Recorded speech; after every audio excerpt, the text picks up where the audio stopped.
Welcome to the Slice and Spice podcast. This is your 18 podcast. We are deep in this bitch. I am your host, Declan Kaplan, with my co-host, Evie. Say hi. Hello. Beautiful. Anyways, we are here today with an interesting topic. Evie still does not know what we're talking about, so I'm gonna surprise him. Like usual. I'm going in blind. Yes. Going in blind is very much you, Evie. Now back to me. Anyways, so we're gonna talk about mindfulness and meditation. Oh, okay. I like this. You like it? Yes. Yes. So, any you want to say something before? Any? No. Just start. All right. What does Keemstar say? Let's get right into it. So, mindfulness and meditation. Well, let me first explain what this is. Okay, so many of us know the hum. You know, sit with your legs crossed and do the hum. Yes, the simple hum. Exactly, but that is not precisely what meditation is. And we're going to focus a bit more on the part called mindfulness. Now, what is this thing called mindfulness? Well, let me explain to you. Honestly, I don't know. But if I could put it into words, if I could explain it to you, it would be living in the moment. Maybe searching it up right now, probably what the definition is. Oh my god, how did he know? Why does it not tell me the definition? Okay, the quality or state of being conscious or aware of something. And that's exactly the... Or a mental state achieved by focusing one's awareness on the present moment, blah, blah, blah, blah. And that's used the right... as a therapeutic technique. Well, we'll get to that we'll get to that sooner or later. Wait, I forget. Can you put a timer for 35 minutes? For how much? 35. 35? This is so unprofessional. I got you. This is so unprofessional. Anyways. Yep. Like I was saying. So, mindfulness, as Evie had put it, gave us the definition from the Googles. But to explain into simple terms, it's living in the moment and being focused. Now, this term, mindfulness, comes from ancient times, and it all starts and originates from Hinduism, which is a religion that is very popular in India, which I think it's just in India, but I don't know, not sure about that. Now, Hinduism dates back to 4,000 years ago. It's very, very old. It's very ancient. It's very beautiful. Some say as old as time itself. As old as time itself, yes. I was also honestly kind of amazed when I heard about this, because when I was kind of ignorant to the fact that Judaism was probably one of the oldest religions that still is practiced today. But this... I mean, yeah, it's kind of like it's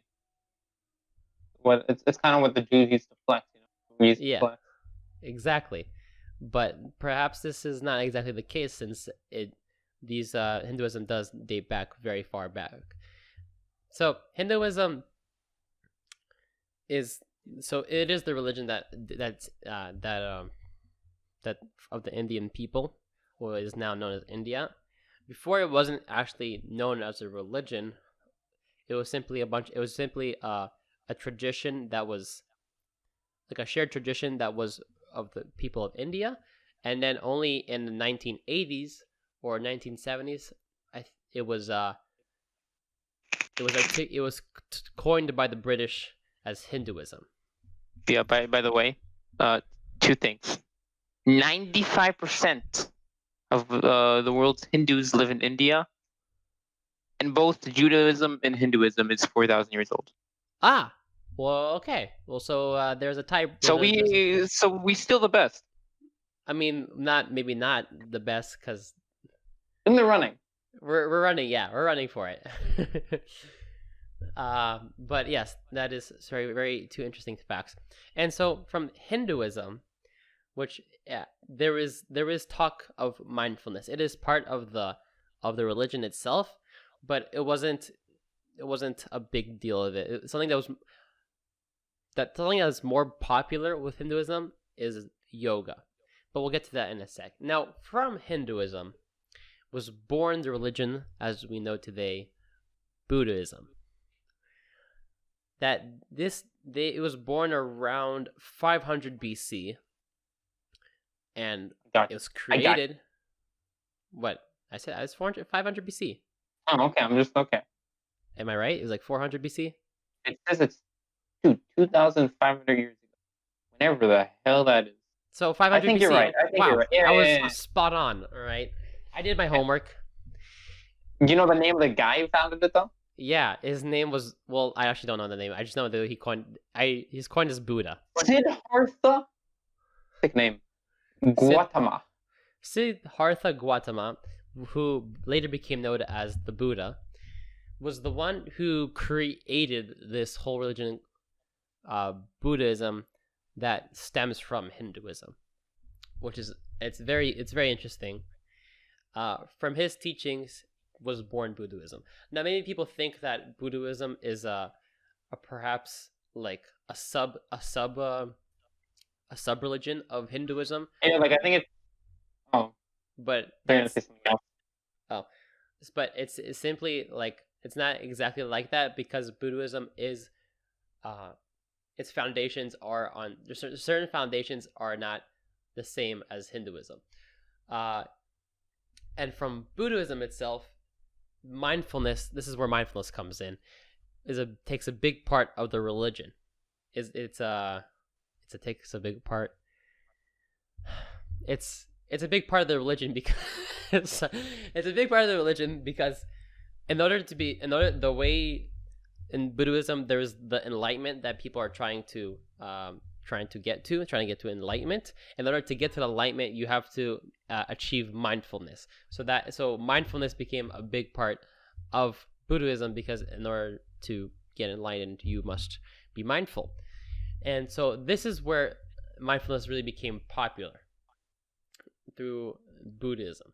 And so unlike Hinduism, which focused on a different part, and also in Buddhism, of course, there's many stems of Buddhism, and there's different types of Buddhism. So it's also very it's also like it depends which ones. But the ones that we're talking the one that we're talking about is I think, I don't remember what the name is, but there's a specific one that focus on mindfulness. And what's interesting also is that this religion as well also expanded and spread in India. So now we had India with two strong religions, Hinduism and Buddhism, which is pretty cool, if you ask me. You know, I also I think that I think there's an argument whether Buddhism is like even a religion. Do you know about this? If it's just a philosophy of life? Yeah, because it's like Buddhism isn't it's definitely not like a traditional. Because like in religions, right, you have like a kind of like a power structure. Like you have like beings that are greater than humans. It's more like a lifestyle. He's like the first. He's the original life coach. That's what he is. He's the original life coach. Why? Because that's what Buddha is. He's all about, he's like, this is how to live your life. Mm-hmm. To have to get to the highest level to max out your happiness. Mm-hmm. So he's just the first life coach. I guess so. Wow, I never thought about that. Yeah. So yeah. So the Buddhism is very philosophical. I think most religions are, but Buddhism probably takes, it's more of a philosophical aspect of it, which is interesting because it's like, I guess it is really less of a religion and more of a philosophy. Yeah, because there's no God in it. Yeah. So I have no, I'm trying to look it up and I can't really get a. I mean, the God of Buddhism is basically Buddha. the Buddha. Yeah, but it's not. That's He's not true. really. Yeah, he's not really a god, but he's like the people they pray. He's worshipped basically. Yeah, I don't know if it's really they worship him. I don't know. It's a weird because I no because I don't know. I just don't know if it's how it's religion. 'Cause I don't think it's if it's a religion, it's definitely a unique one. It is a unique one. No, it is one of the most unique ones, and that's why it is Because unique. like what? Okay, hold up. What defines a religion? We're at the Okay, we're gonna get into the this. belief in worship of superhuman controlling power. Okay, is So there I any? think according to this definition, it's not a religion. Uh-huh. According to Oxford. Well, I've searched it up whether Buddhism is there a belief in a higher power. Um,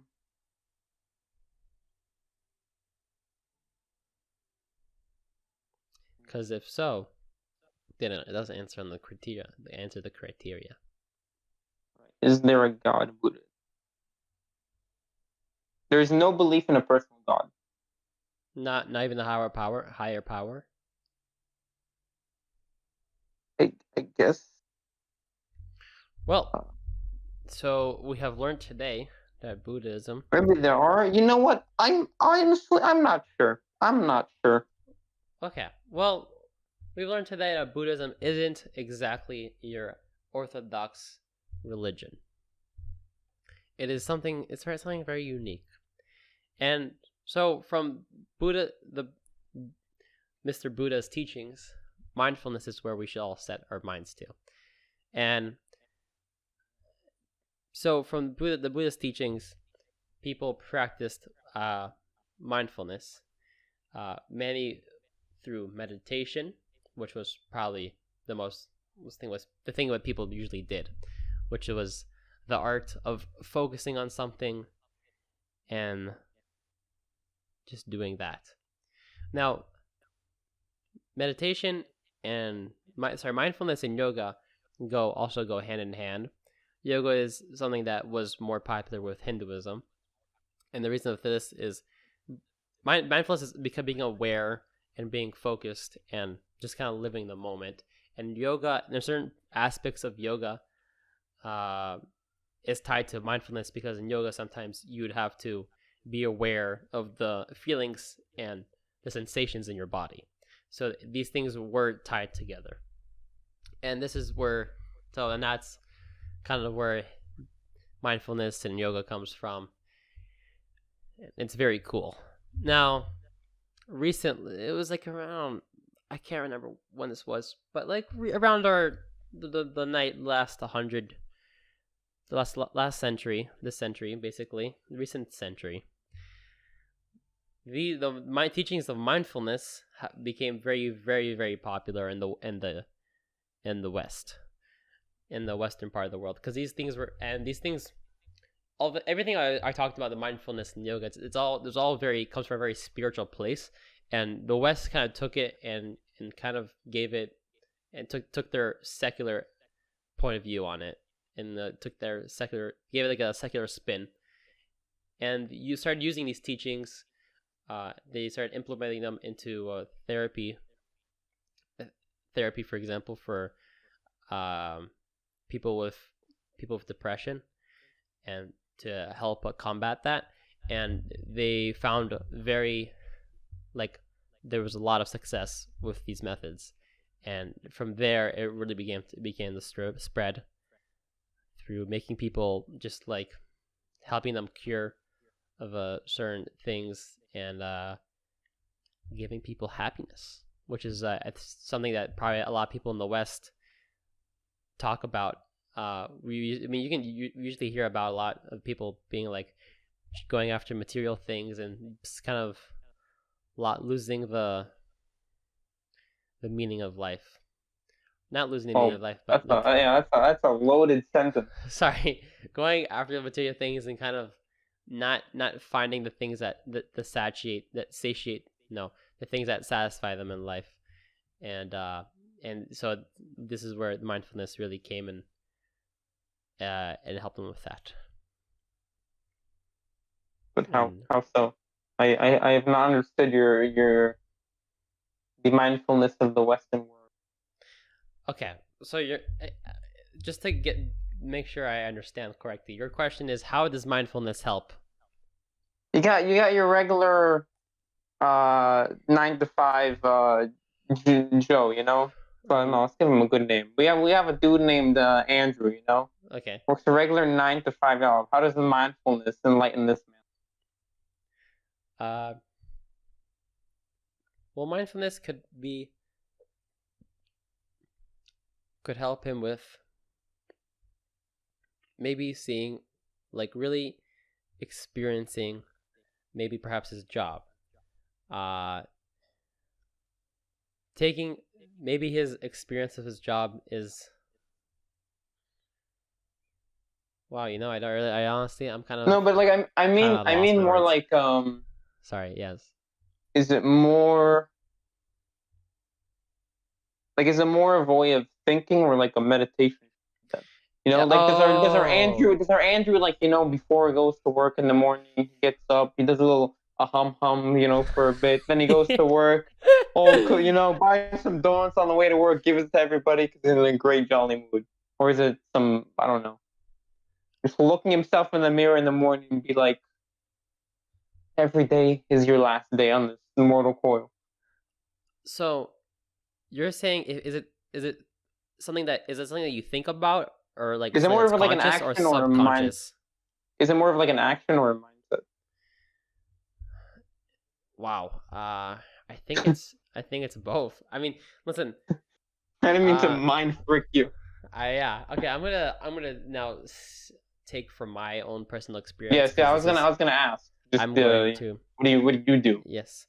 So, someone who had practiced mindfulness in the past, what I would do is basically, I'd either do there's a couple ways to go about this. Usually, the simple one is meditation, and meditation is, there's certain types of meditation, but it's all very focused on being focused on the breath and being focused on any other sort of thing, and just kind of being aware of what's going around you or inside of you. That's meditation. And now there's two types of meditation. One would be guided meditation, is where you have someone who's speaking to you and is guiding you through this meditation. Or you have unguided meditation, where it is you and you alone doing your own meditation. And so I found that I much more enjoyed the guided meditation, because it helped me stay focused, because when you're just by yourself, it's very easy to get carried away. When I mean get carried away, is the whole point is that you stay aware, you stay focused on what's happening around you, focus on your breaths, whatever it is, and sometimes a thought will come and it will just swoop you away, and you'll kind of just lose yourself in your own thoughts. And that, I found out it was a lot easier for that to happen. I felt like that was a lot more susceptible to happen when I was doing unguided meditation. So that was that's just a bit about my personal experience with practicing mindfulness. Now, mindfulness itself, how it affected me. Well, the first thing I felt was a lot more calm in stressful situations. Okay, like, do you have an example, or no, in general? Like, it's in general. What I felt the most, which was probably just the most prominent at that time, and probably prominent to me, was just social anxiety. Which, just being around people when I usually feel nervous or anxious. So when the meditation would kind of like would just make me feel more like I'm more in control. Like I wasn't as usually when you feel anxious, you have thoughts spinning around. You're like, oh, what do they think about me? What like, Am I doing something wrong? Blah, blah, blah. And I guess these thoughts are much more quieted down, much more lowered Mm-hmm. after practicing mindfulness. It kind of gave me a little peace. Now this thing isn't, it's not felt. I can tell you that the hardest part about this is that you don't exactly feel this. Like you'll just kind of like have to compare between situations that you felt before and what you feel after. That's why it was very hard for me to continue, because the effects aren't immediate, and you don't exactly like, you don't feel it. You don't feel, oh, I feel so calm now. It's something very subconscious. Like it's very subtle. Yes, exactly. It's very subtle, but it's also very powerful at the same time. It's just you know, it's, you don't really pay attention to it. And the meditation, it's not exactly, it wouldn't be that you'd meditate and then like a few hours later you'd be calm. It's kind of like you'd practice it like a lot, and then it kind of becomes it kind of adapt the quality of mindfulness. Yeah, and so I can explain to you now about other things that affected, which one of them would be probably my happiness, which how I felt in general, like my ability to appreciate things in my life, appreciate like certain moments, to be able to like just live in the moment. Those were a few of the main things that I felt. All right. I realized something. I realized I got a little confused because so you're saying the meditation, like, hold on, the meditation, right? Mm-hmm. How is that? Like everything you said makes sense. I don't see how it correlates with mindfulness. Like, aren't those two different things? Like isn't mindfulness more like a mindset, and meditation is more about making you calm? Okay, meditation. There are a lot of these are two different things. Meditation is a technique used for all sorts of things.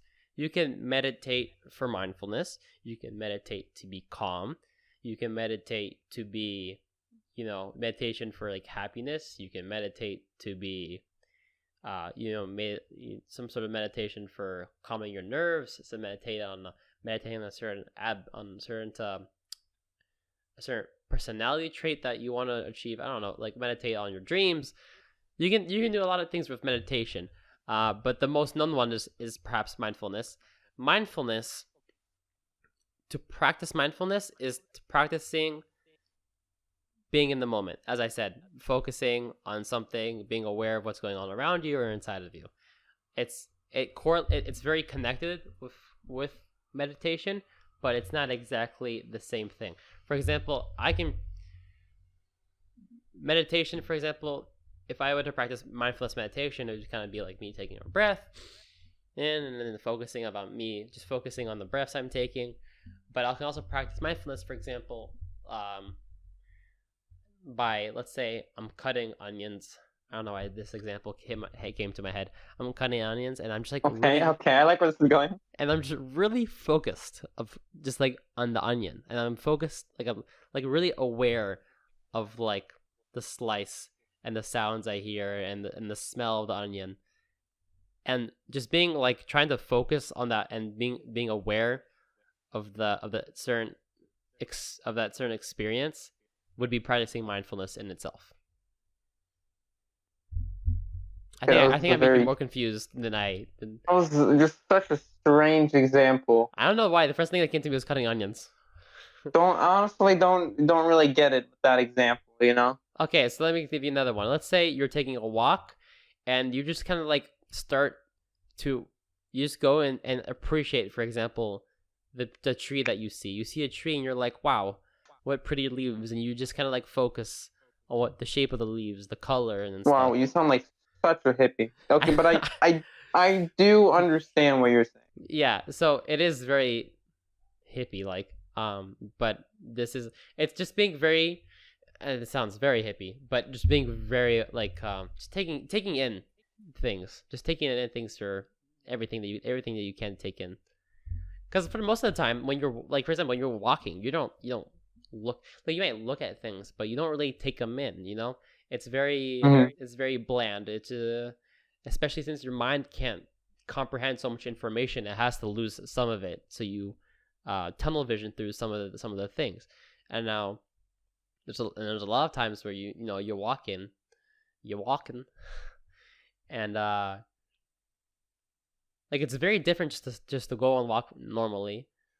And when you're walking and you just see like a flower, and you're like, just take the time, not even like stop, or just like looking at the flower and really just like appreciating itself, not even appreciating, or maybe dissecting how it looks, just being very focused in the moment. I think it's called Redolin, or whatever it's called. You mean adrenaline? No, not Redolin. What's Or that? Letterland, the drug? Adderall? Yeah. Yeah, Adderall. Yeah. What was I? Okay, whatever word I was saying. Adderall, yes. Yeah, Adderall's No, isn't it also called Ritalin or Ritalin is for kids who have people who have problems focusing, to help them focus. That's what Aaron took, for example, in school. Isn't that the same as Adderall then? Uh,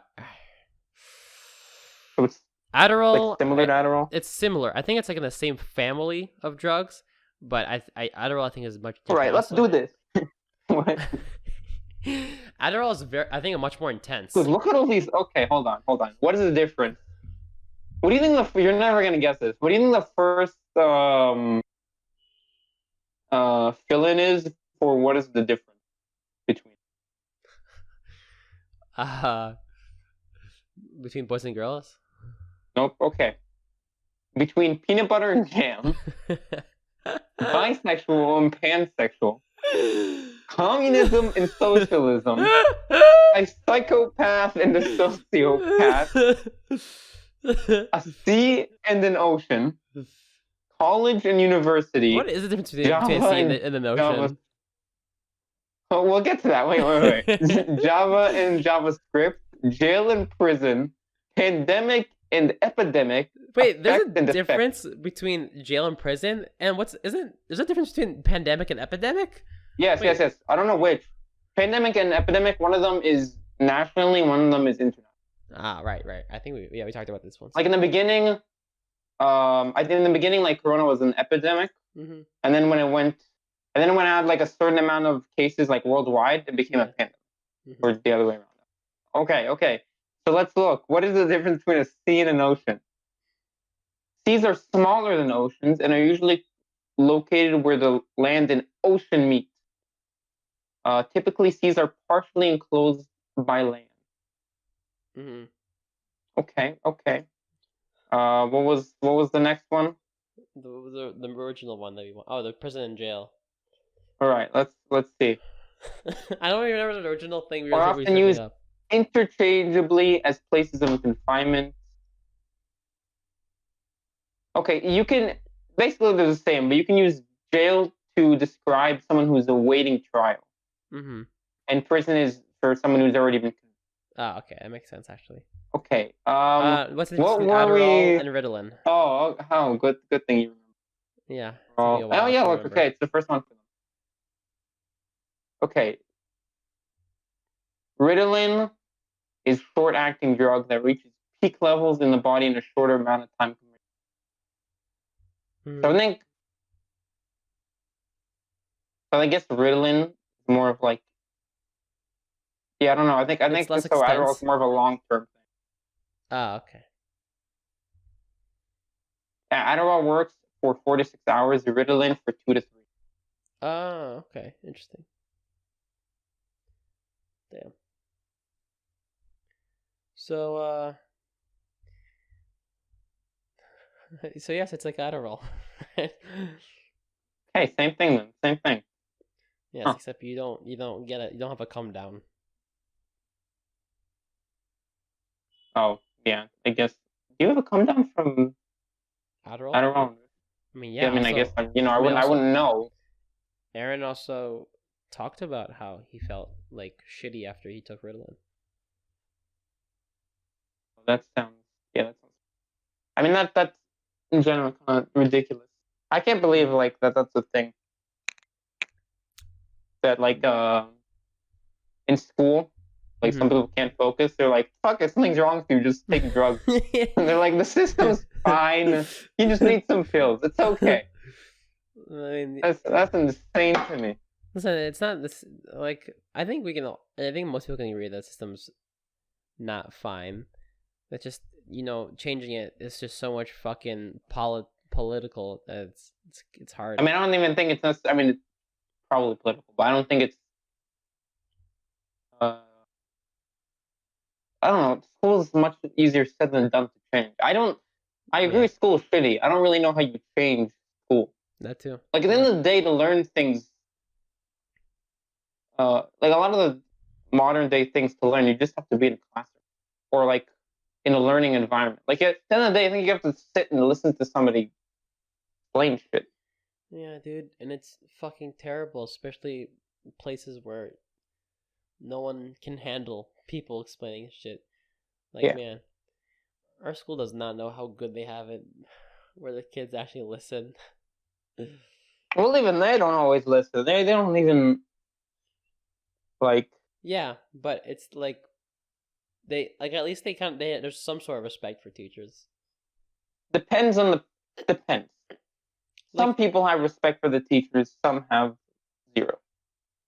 It's not now that like the kid will start screaming at the teachers, and then I mean, there's a lot of maybe not scream, but talking back to the teachers. Yeah, true. And then being like, "Ma, what did I do? What did I do? You little pussy ass bitch." I don't know. I think being a teacher in general it's hell. I think it's very hard. Yeah, it really like is. I even think I think we probably live like where we live is a relatively good place. It is, educationally speaking. I mean, I think we have one of like the best high schools in Israel, which is insane. But But you know why? It's because they're very they're the people who they push people into shitty classrooms so they'll do better in school. I know they juice the numbers, but still, if they didn't juice the numbers, I think they'd still be relatively high. Mm-hmm. And like if in a relatively high school system, the amount of what's like I don't know, just how bad the learning is. Still kind of absurd. Yeah, that's true. But yeah, so I mean, good scores don't equal to good school. It's just to be like that. Well, maybe, yeah, I guess so. Like it doesn't, it doesn't like when I mean good school, I just like it doesn't mean things are done the way. My thing is more like I don't know if there really are good schools here. What do you mean here? Here? What do you mean here? Like in Israel? I mean, probably special schools, like all the private shit, and maybe some, maybe some private, but I doubt the public schools in general are. Like if ours is considered one of the better ones, I don't think there's many good public schools here. Yeah, but it's a public school. Also, there's democratic schools. The problem with democratic schools is that they don't actually help you in life. What do you even do in a democratic school? You basically just choose what you choose to learn, and well, actually, it's very the whole point of democratic school is that you choose what the kids choose. Like for example, my friend Alon who lives with me, he was in democratic school. What they did, they chose who like what teachers the kids chose the teachers. They chose what subjects they learned besides I think besides Hebrew, English, and math. Everything else they chose, and basically, yeah. But if when you choose when in a democratic school, the problem is they won't get a full bugurut. Because like they will if they do all the things they need to do, but some kids just won't, so they'll come out with bagut khalkit. Oh, yeah, they only have they didn't. It's like they didn't finish high school, basically. But yeah, basically. Well, no. It's not like they didn't finish high school. It's like they just didn't get the full report. They didn't get their full report card, basically. Yeah, they don't. Yeah, they don't get like a high school diploma, like a Yeah, full the high school diploma, diploma. because it's not the same. I realized I found out recently it's not the same thing because there's a school in my area that actually for the kids that are really like in like a shitty spot, it aims to get them to at least finish high school, so they'll have they'll have they'll say like underneath their name that they like at least finish 12 years of learning. Mm-hmm. They won't even have like the school diploma thing. Oh, So yeah. do you still have thoughts of becoming a teacher? I don't know if in Israel, but like in general. Actually, well, wait, how much Like time do we especially have? now that we have like 2 minutes. Okay, cool. Well, I'll actually. Especially now that you're like around, you're more of a teacher Yes. now, or help, whatever the fuck. Yes, whatever the fuck. Or what I think. I don't know. I don't want to. My dream isn't to be a teacher, but maybe just to teach for a year or two. See what it's like. Just I don't know. Take on the challenge. That's what they all say. It's literally what happened to my chemistry teacher. What? She? Yeah. She said something about how the principal, like she just randomly met the principal. Yeah. So like she's teaching at the school we went to, and she learned at that school too. And once she met the principal, she was, I don't know, in her 20s or something. And the principal was like, "Why don't you come teach for a bit?" I think she was just straight out of university or something. So she was like, "I'll probably just like teach for the year, or I don't know, something like that." Nope, I think she's like 8, 10 years strong now. Oh my god, damn. Well, It became her job. Well, listen, if it becomes my job, then so be it. But I'm assuming it probably won't be. It probably won't satisfy me as far as jobs because it's very limited and closed off. But what is cool, for example, like Nissan, is now he's still in Tarim. He's like now he has his psychology, like a therapist license, so he can now teach therapy, and he's like doing some other shit. We're working with, I think, the young diplomats or something like that. Basically, he's doing like a second degree. Basically, he's doing a shit ton of things, which is really cool. And he's also still a teacher, which is like. I mean, there's also the math teacher that Rafa and Jamie and all of them had, Alex. Yeah. That I think like half the time like he wasn't even around. Because remember, sometimes they just didn't have class because they're like, I don't know, he's not. He does some other shit. Yeah, that's true. I don't know. The timer has gone off. I think we must end. Or I mean. Wait, let me see how much time. Soon. But wait, I'll finish off. Okay.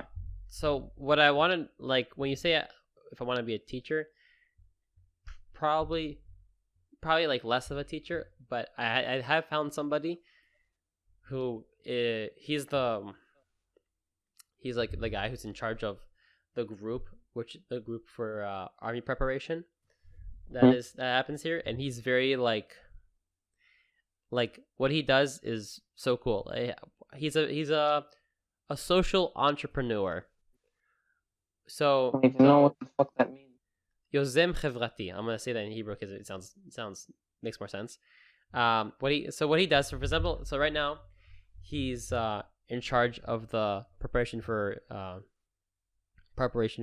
army, which is very it's a very cool it's like, first of all, like it's a job, it's like a part-time job, but he puts a lot of effort into it, and we do all these kind of cool shit. He's also working on this cool project of doing seminars at this start to do seminars for youth at this barn where they just like there for a few days, and then they go through this like seminar. He has like another plan of what else he want. Oh, he has another thing where he gives lectures of like really inspiring like motivational lectures, like, like giving Tony Robbins. I do not. Oh, okay. Well, never mind. Basically, he does like Not much into motivational speakers, you know. Yeah. Well, They could have guessed that. it's not motivational speakers, but it's like kind of like self growth, self help kind of stuff. Mhm. So he does that, and then he might start working with he's also working with this organization that's like after army, like people who left army. We were released from army, and then he's also working. He's probably gonna start working. He might start working with this teacher, well, not teacher. Sorry, this woman who she's trying to start this program in schools to help kids with from a social aspect. Mm-hmm. So basically, he's doing all this cool. First of all, he has a lot of different projects, doing a lot of different kind of jobs, and it's very geared towards the youth and education, I guess, in a sense. Would you say education? Something like it's I don't know. You would know. I mean, like it's it's like it's to be there with the youth, kind of like to teach them and basically to stay connected with the youngsters. not exactly, but yeah, something like that. So I don't know, that I guess that kind of like lifestyle, whatever he's doing, is very honestly like I'd kind of like maybe want in the future, because it's very, not only is it very flexible, but it's also it's connected to the youth, which is the reason I wanted to be a teacher, is so I could like, you know, show the people the way, show the youth the way, you know. Yeah. Not necessarily not show them the way, but maybe show them their way, or show them different doors and stuff, and just kind of like be a hopefully a role model to some.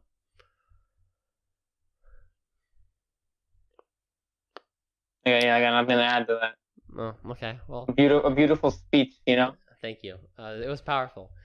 Anyways, I'm gonna close off here. Thank you, our fellow fans. Although I know you're out there, unite with us. The whole two of you. 10 subscribers, 10 subscribers. Okay. Thank you all for listening. It has been your boy. No. From the beginning. Thank you all for listening. I was your host, Deca, with my co-host Evie. Please leave a like, comment if you will, subscribe if you're feeling really, really, really generous, and hopefully we get to see you again. Tell your friends to listen. Wonderful show. Wonderful show. Yes.